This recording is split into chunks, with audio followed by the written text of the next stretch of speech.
Peço que prepare seu coração para uma palavra que pode mudar o rumo de sua vida, pois tenho certeza que Deus irá falar contigo.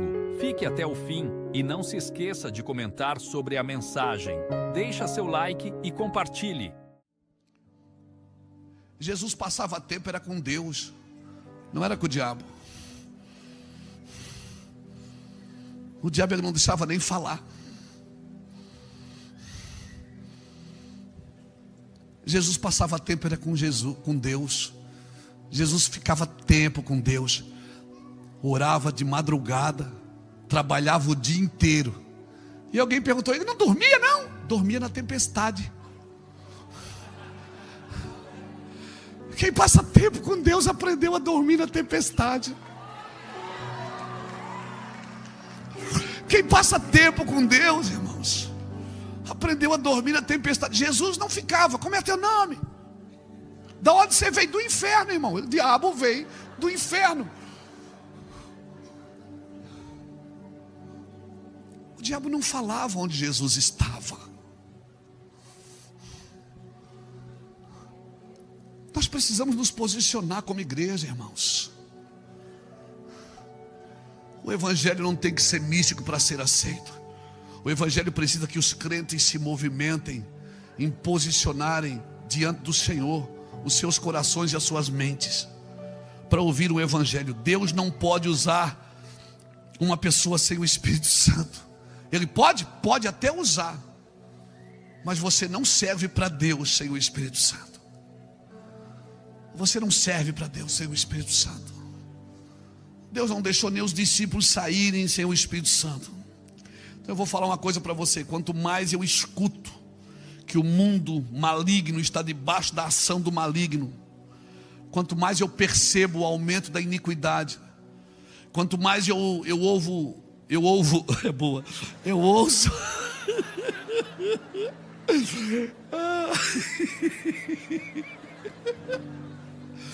tenha paciência comigo, tá? Estou chapado aqui.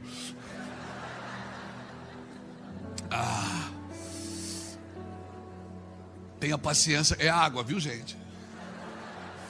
Tenha paciência comigo. Quanto mais eu ouço sobre promulgação de leis injustas, quanto mais eu ouço as derrotas, o caminho que esse mundo está pegando, mais o fogo consumidor de Jesus me incendeia, irmãos. Mas eu penso, Deus conta comigo para interceder. Que as pessoas podem se livrar do meu amor, elas podem negar o meu amor, podem negar as minhas imposições de mãos, podem negar até a palavra que eu prego, mas nunca se livrarão da minha intercessão.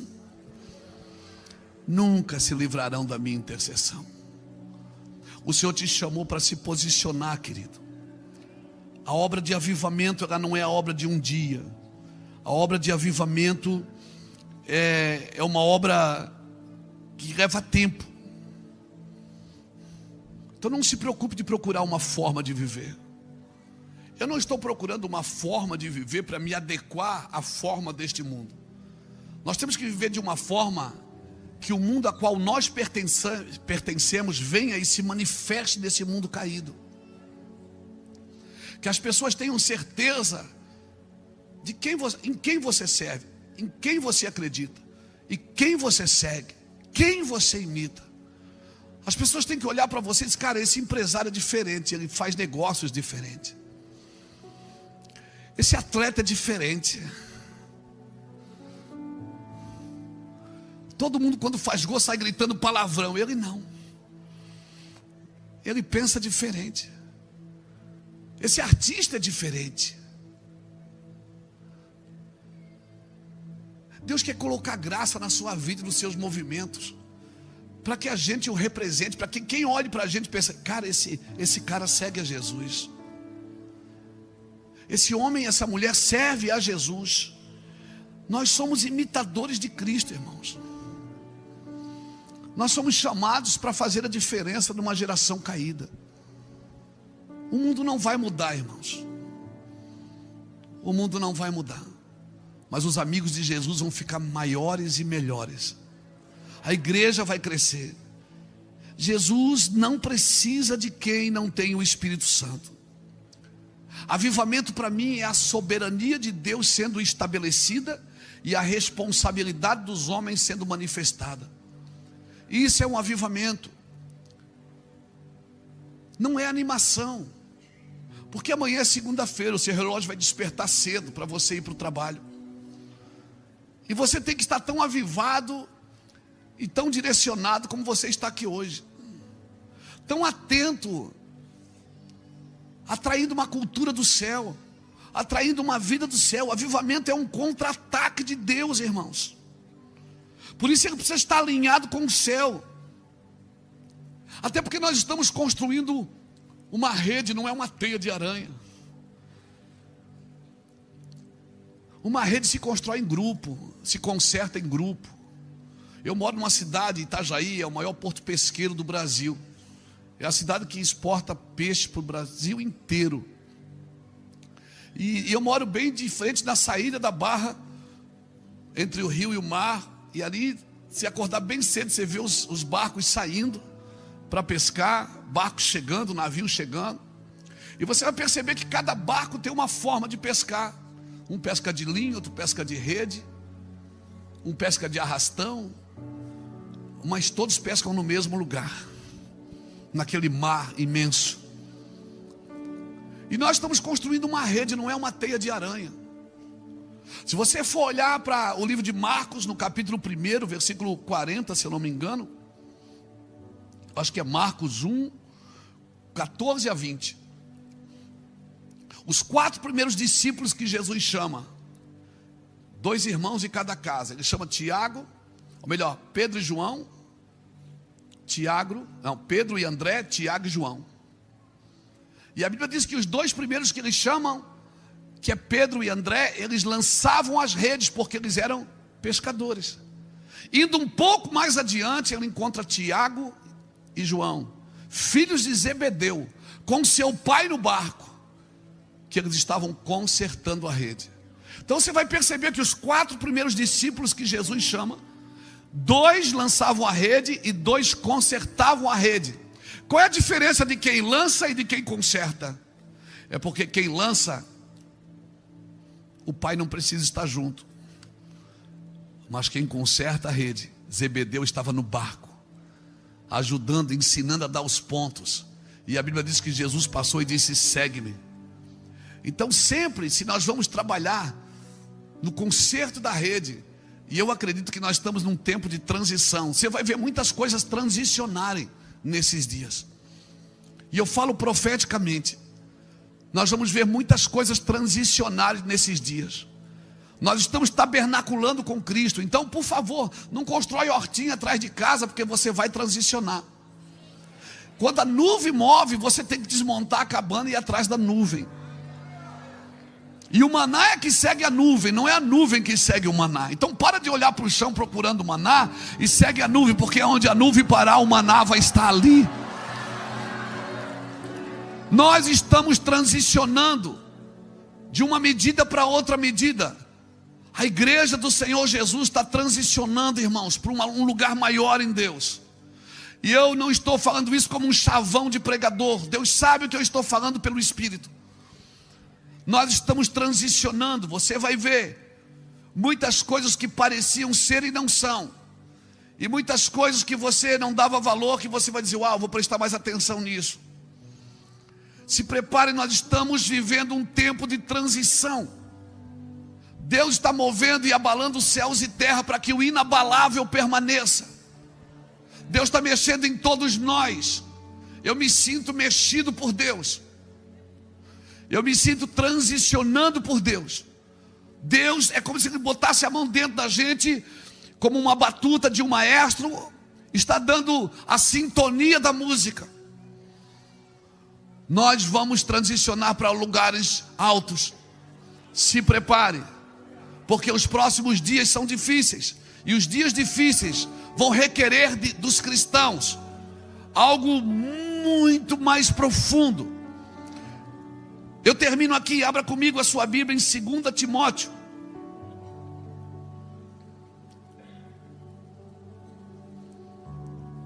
É depois de 1 Timóteo.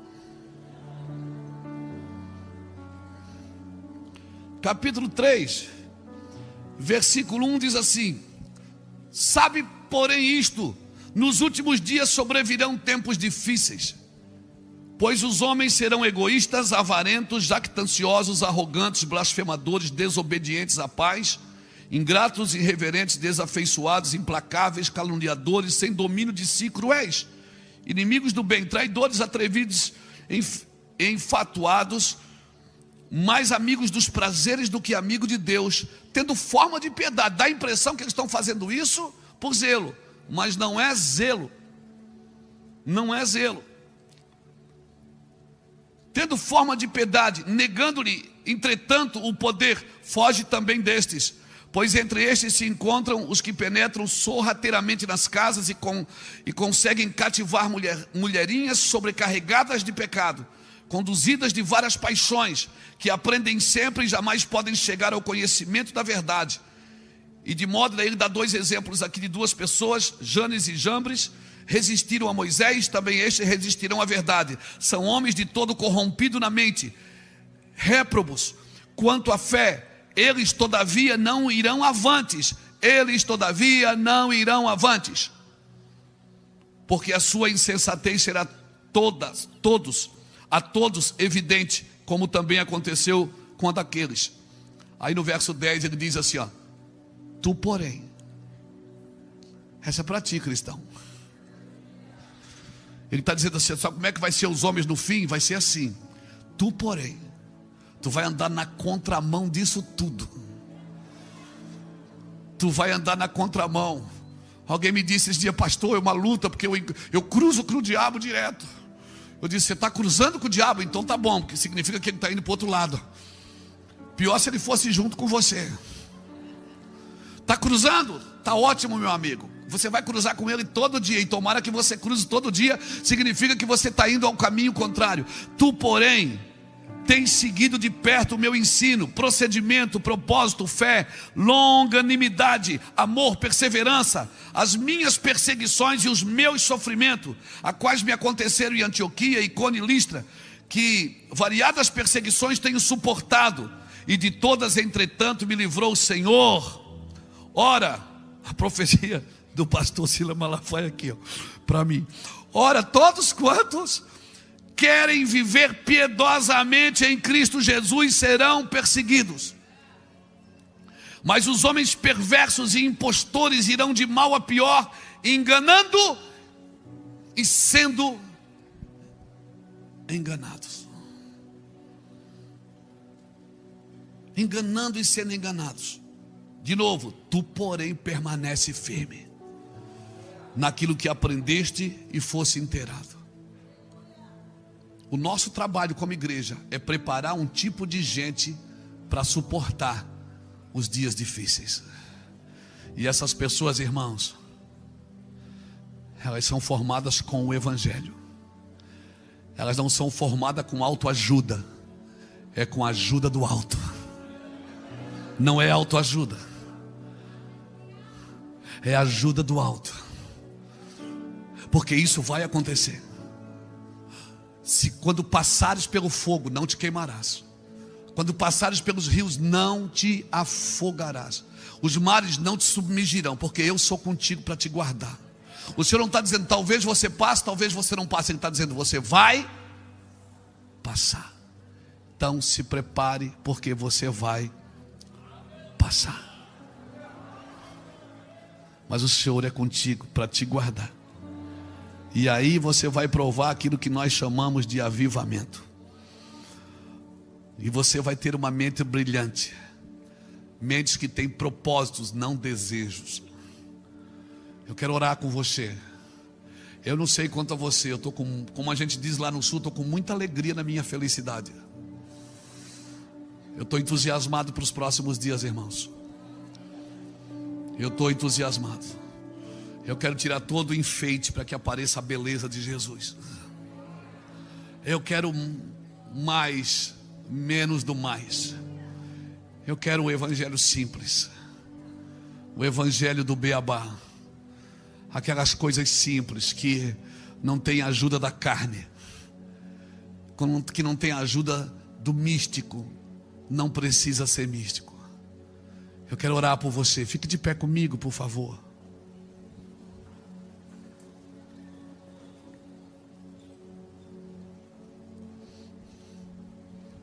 Você crê nessa palavra? Você recebe essa palavra? Você acredita que uma obra de avivamento, ela é o dia a dia, o cotidiano do dia a dia? Você acredita nisso? A obra de avivamento não é obra de um dia. Um dia Jesus cruzou uma mulher no poço, e ela perguntou para Jesus assim: tu és maior do que o nosso pai Jacó, que nos deu o poço, que ele bebeu, seus filhos beberam, seus rebanhos beberam, e nós estamos bebendo ainda? Muitos anos, centenas de anos depois, Samaria ainda bebia daquele poço que Jacó construiu e cavou, e chamava Jacó de pai. Um poço que ele bebeu, seus filhos beberam, seus rebanhos beberam, e gerações posteriores beberam. Quantas gerações vão beber do que você está fazendo agora? É isso que importa. Quantas gerações vão beber do que você está construindo agora? Eu prestei atenção no que o pastor Silas estava falando aqui. Ele estava falando de um homem que já partiu, e também falou de um homem que está chegando agora para o ministério, que certamente daqui a pouco vai pastorear uma igreja.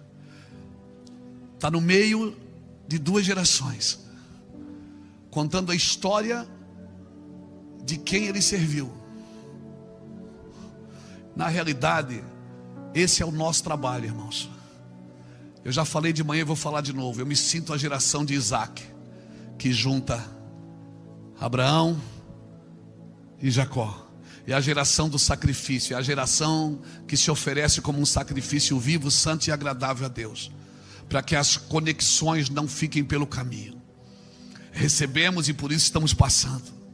Recebemos e por isso fomos passando. Temos referências e por isso estamos sendo referência. E eu prestei atenção enquanto o pastor Silas falava, porque eu acredito nisso. Como nós vamos ter o que imitar se os homens pensarem somente na sua geração? Como nós vamos imitar alguém que só pensa no seu umbigo? Não, irmãos. Nós precisamos respeitar o que passou. Tem gente que diz, esse dia eu fui num lugar, a pessoa dizia assim, pastor Silas: Deus vai soprar a cinza do altar e vai tirar a cinza, e porque Deus vai fazer algo novo. Irmãos, depois de você ler Levíticos capítulo 6, quando a Bíblia diz que o sacerdote tirava a cinza com muita reverência e botava ela num lugar limpo, botava uma lenha nova. Tem gente que é lenha nova agora, mas amanhã de manhã você vai ser cinza também, querido. Às vezes eu olho no espelho assim, estou me trocando, eu digo: Deus, eu já fui lenha nova. Então não é porque, sabe, estou com a força toda, eu sou lenha nova, esquece a cinza, sopra a cinza, desonra o que passou. Não, irmãos, não tire os marcos antigos que seus pais construíram. Eu sou do tempo, irmão, que o pai chegava bêbado em casa, a gente dava benção, pai. O pai chegava bêbado e a gente pegava na mão dele e dizia: benção, pai. Sabe por quê? Eu termino aqui. Porque quando um homem queria se humilhar, ele não jogava lenha na cabeça. O que ele jogava na cabeça?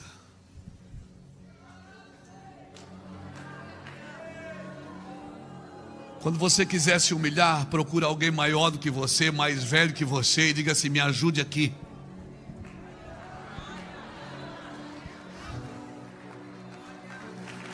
Glorifica o nome de Jesus. E o fogo arderá continuamente sobre o altar e nunca se apagará. Não quebra princípio. Todo princípio que nós quebramos vai quebrar a gente depois. Eu quero orar por você. Pega na mão da pessoa que está do seu lado Levanta a mão dele para cima. Isso. Igreja é isso, irmãos. Uma geração contará as maravilhas para outra geração.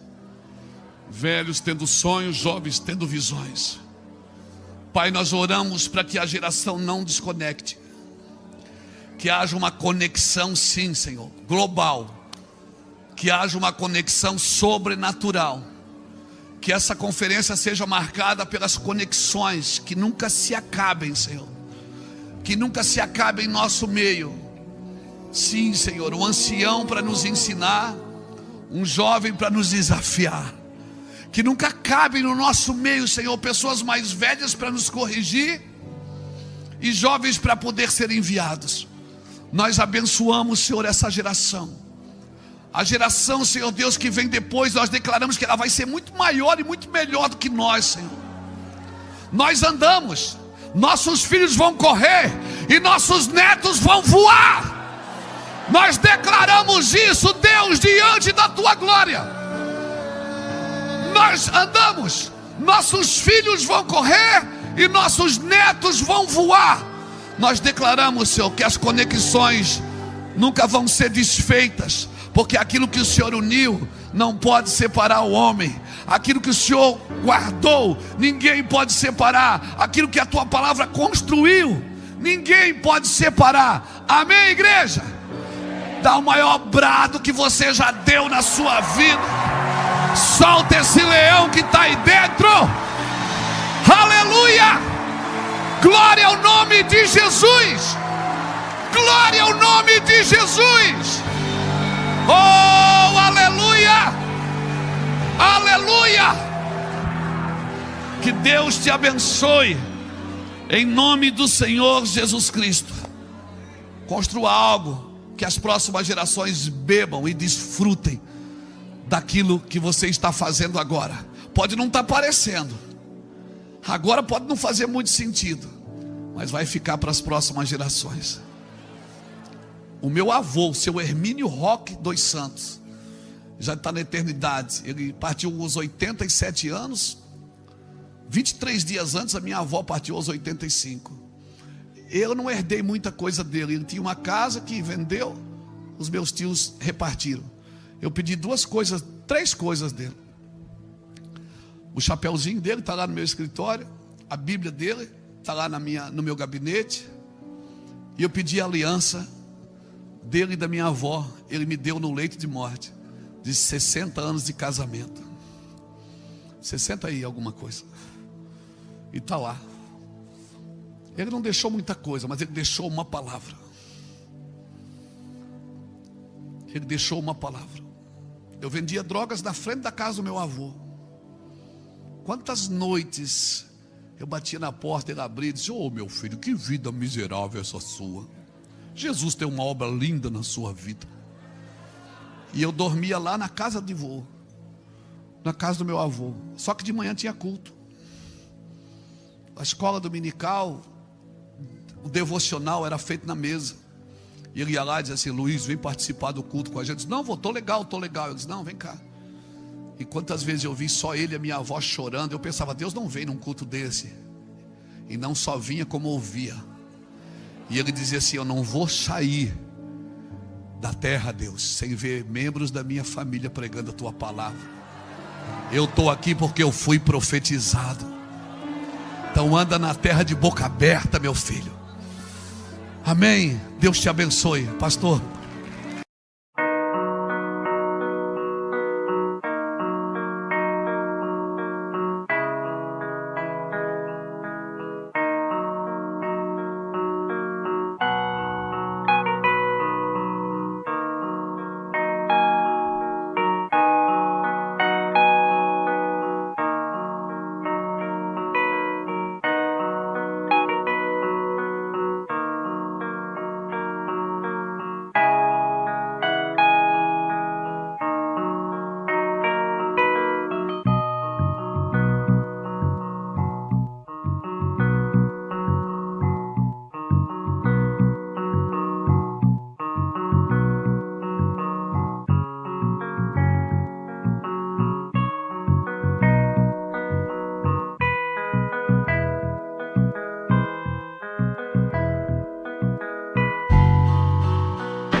paz do Senhor, meus irmãos. Gostou da mensagem? Deixa seu like e compartilhe. Veja outras pregações que preparei para você. É só clicar no link e Deus o abençoe.